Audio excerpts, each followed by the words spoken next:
Nós iniciamos em 2013 com 16 colaboradores e 3 médicos. Hoje nós somos mais de 60 colaboradores diretamente, contratados pelo hospital, e os médicos são pessoas jurídicas que prestam serviço. São mais de 20 médicos que circulam hoje pelo hospital, e indiretamente nós temos aí mais umas 40 pessoas que prestam serviço. Lavanderia, a parte de fornecimento de gases medicinais, a parte de manutenção de equipamentos, a parte de treinamento da nossa equipe. Então passa de 110, 120 pessoas diretamente ligadas ao hospital, direta e indiretamente.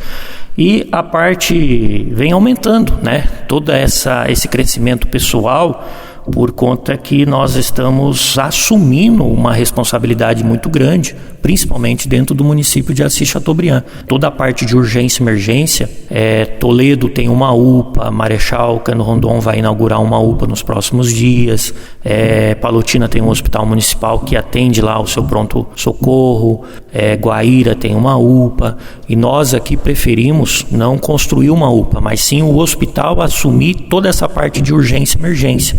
Então, para isso, nós temos que ampliar essa nossa estrutura, não só física, mas também a estrutura humana. Vou citar um caso que aconteceu ontem. Ontem, uma paciente saiu de Jesuítas numa ambulância, uma paciente grave, estava sendo transferida para Cascavel, mas quando chegou em Assis, ela teve uma parada. A paciente requeria, naquele momento, cuidados médicos. E ela veio para o hospital, infelizmente, acabou vindo a óbito, mas para você ver a importância de ter um hospital preparado com médico 24 horas, ali uma equipe disponível 24 horas, porque não tem dia, não tem hora. Nós tivemos aí, para quem acompanha os noticiários aí, a Rádio Jornal divulga muito bem isso, pacientes 2 horas da tarde foi esfaqueado, vem para o hospital e vem em estado extremamente grave, correndo o risco de morte a curto prazo de tempo. Então, a intervenção hospitalar, a intervenção dos profissionais tem que ser de imediato. Se demorar 15, 20 minutos, pode ser que não dá tempo. E nós estamos desempenhando esse papel, salvando muitas vidas inclusive de acidentes. Eu cito o último acidente que aconteceu, um acidente grave, onde dois caminhões bateram de frente, aí, acredito que há 60 dias atrás. 2 vítimas vieram para o hospital, uma vítima extremamente grave, um paciente que reside na cidade de Umuarama, veio com perfuração de pulmão, com várias partes do corpo aí, com hematomas, enfim, quebrado, com clavícula e costela quebrado, fraturado. Veio para o hospital, passou por intervenções cirúrgicas, ficou dentro do hospital em torno de 15, 20 dias e foi para casa. E legal que foi falando bem de toda a estrutura e tal. Isso já é uma alta complexidade que nós estamos fazendo dentro do hospital. Nós temos hoje um respirador mecânico, nós estamos pedindo para o governo do estado mais 5 respiradores, que está dentro desse contexto aí que eu falei dos 7 milhões de investimento. E para que isso? Para que pessoas que precisam de uma intervenção imediata, principalmente que diz respeito à urgência e emergência, ela venha para o hospital e tenha não só a equipe humana, mas também a equipe física e a estrutura de equipamentos para dar o respaldo que essa pessoa precisa. O Hospital Moacir Miqueleto, então, tem como prioridade todos os atendimentos de urgência e emergência. O protocolo de classificação de Manchester é um protocolo de nível mundial, porém o hospital, junto com o município, elaborou um protocolo de classificação, onde ele é aprovado também pelo Conselho Municipal de Saúde de Assis, onde os colaboradores da associação é treinada para que esse protocolo seja realizado de forma efetiva. Esse protocolo ele tem o intuito, então, de atender os pacientes por prioridade de gravidade, onde ele é classificado por 4 cores: o vermelho, o amarelo, o verde e o azul. Então, a hora que esse paciente chega, ele passa pela equipe de enfermagem, onde ela coleta os dados vitais, que é a pressão do paciente, a frequência cardíaca, a temperatura respiratória, nos casos diabéticos, o HGT, que é a glicemia capilar. e coleta todas as informações com o paciente. Qual é o quadro clínico dele, desde quando ele está sentindo. Mediante essas informações coletadas em um exame físico do paciente, o técnico de enfermagem ou enfermeiro consegue classificar a prioridade do paciente. Mediante essa classificação, que ela tem o suporte, então, desse protocolo, qual já foi aprovado, ele é classificado pela gravidade e o atendimento, se ele será imediato, se ele pode esperar um pouco ou se ele pode esperar mais. Esses casos de pacientes de emergência, ele até acaba pulando a classificação, que geralmente esses pacientes na emergência, ele é recebido pela porta aberta nossa, que é através do SAMU, onde ele já vai direto para a sala de emergência. Então o hospital tem a equipe de enfermagem junto com o médico, que inicia os atendimentos de forma imediata a esses pacientes, onde ele pode ter o risco iminente de morte, quando classificado em caso de emergência, ou urgência, que ele precisa de um atendimento imediato, porém, se ele não tiver esse atendimento, ele evolui para uma emergência, sem esse atendimento, ele poderá evoluir a óbito. Eu vou citar alguns exemplos, por exemplo, um paciente que ele chega na emergência, pode ser um paciente politrauma ou um paciente em parada cardiorrespiratória. Esse atendimento, ele é exclusivo e ele demora um pouco. Então, a gente precisa da colaboração da sociedade, quando ela é classificada verde ou azul, está aguardando na recepção do hospital, que compreenda. Porque o paciente que está sendo atendido na sala de emergência, ele é um paciente que ele precisa ser assistido naquele momento 100% por toda a equipe. Então, isso acaba culminando numa demora. Por exemplo, se ele foi classificado como azul, que seria uma cefaleia. Essa cefaleia é um paciente que a gente verificou os vitais, ele está com a pressão normal, não está alterada. Ele pode esperar até 4 horas. Porém, se ele já está esperando onde foi passado vários outros pacientes, urgente ou emergente na frente dele, pode ser que esse atendimento ele acaba sendo estendido. Porém, a gente prioriza a classificação porque a gente consegue atender o paciente por ordem de emergência. Eu vou citar uma dor. Por exemplo, uma dor abdominal, ela pode ser emergência, como ela pode ser não classificado como urgência. Por exemplo, se é uma dor abdominal que ela tem de início imediato, de início hoje, ela é classificado como urgente, porque a gente precisa investigar essa dor, se ela pode evoluir para um caso cirúrgico ou não. Porém, se é uma dor abdominal há dias, ela já não classifica urgência. Por quê?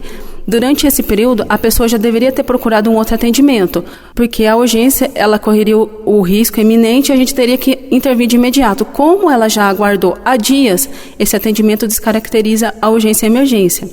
Vômitos. O vômito ele pode ser caracterizado também uma urgência ou não. Se é um vômito que o paciente tem incorrigível, que vários episódios e começa a apresentar sinais de desidratação, ele precisa procurar o pronto-socorro onde ele será atendido. Porém, se esse vômito ele foi de 2 a 3 episódios e ele se estende a mais de um dia, não tem sinal de desidratação, o paciente está conseguindo se alimentar, está conseguindo manter a ingesta hídrica, ele não é classificado. Daí é onde a gente classifica e ele vai aguardar, ou se é durante o período que as unidades básicas estão abertas, a gente encaminha, mediante ao protocolo, com uma carta de referência para a unidade básica de referência do paciente, que essa referência seria o bairro do paciente. Se o jovem for uma emergência ou uma urgência, ele passará na frente do idoso, passará na frente da criança, da gestante. Porém, se ambos forem classificados na mesma gravidade, por exemplo, se todos forem classificados como não urgente, daí será atendido por prioridade. O idoso, a gestante, a criança. Daí a gente usa esse meio de classificação. Porém, o que faz a base do atendimento é a classificação de urgência ou não. Mais uma vez a gente agradece aos microfones da Rádio Jornal, porque as pessoas têm que entender como é que funciona todo esse contexto. Então, algumas pessoas chegam no hospital e falam, eu quero passar pelo SUS, eu quero ser atendido pelo SUS. Então, o SUS, a porta de entrada do SUS, são as unidades básicas de saúde. O hospital ele é uma entidade onde o município contratou essa entidade para prestar o serviço de urgência e emergência, como a enfermeira Carla colocou, que se enquadra na urgência e emergência. E, obviamente, o hospital também oferece outros serviços a nível particular, os convênios, enfim. E é muito importante que a população entenda isso, porque se ela vai no pronto-socorro procurar uma consulta para tratar algo que ela vem sentindo, uma dor de cabeça que vem sentindo há vários dias, ela não vai encontrar esse serviço lá, né? Então esse serviço é um serviço de investigação que, se ela quiser pelo SUS, a porta de entrada do SUS é as unidades básicas de saúde. E, obviamente, o hospital, então, se ela quiser um médico, que aí vai investigar, tratar, aí, ou convênio ou particular. Isso é muito importante porque os números, né, dos atendimentos, só no ano de 2016, só os pacientes que passaram na urgência e emergência foram mais de 26 mil. Para vocês terem uma ideia, isso dá uma média de em torno de 74 pacientes dia, né? Então é quase que impossível um médico, uma equipe, dar atenção ao qual ele está lá preparado, a urgência e emergência, e além disso ainda dar atenção para as consultas. Então esse trabalho de consultas que o hospital acaba executando, porém nós estamos conversando, dialogando com a Secretaria Municipal de Saúde, nós sabemos do esforço do prefeito Marcel, de toda a equipe em construir as unidades, em dar possibilidade para a população, inclusive dos bairros, ter acesso às unidades. Então nós temos que diferenciar esse público, porque esse público que vem para o hospital, não adianta ele entrar nas redes sociais e criticar, como eu ouvi esses dias. É um único médico para atender SAMU e as consultas. O médico está lá para atender o SAMU, atender os casos graves, não só SAMU, mas os casos graves que se enquadram na urgência e emergência.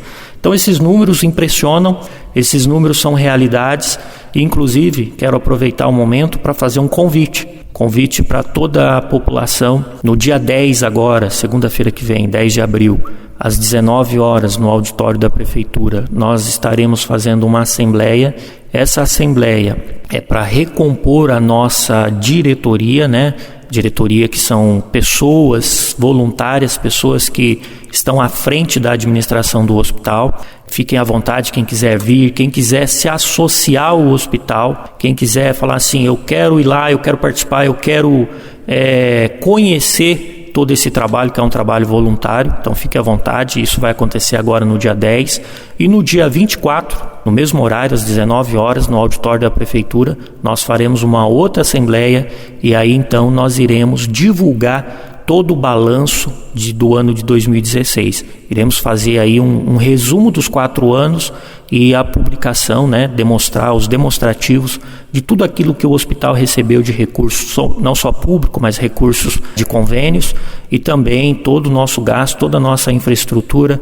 Por ser uma diretoria, por ser uma associação, nós temos essa obrigação de ser transparente. Recebemos muitas doações, então as pessoas estão convidadas, quem se sentir à vontade, tanto agora no dia 10 quanto no dia 24. Dia 24 é mais importante para quem quiser saber como é que está o funcionamento da entidade.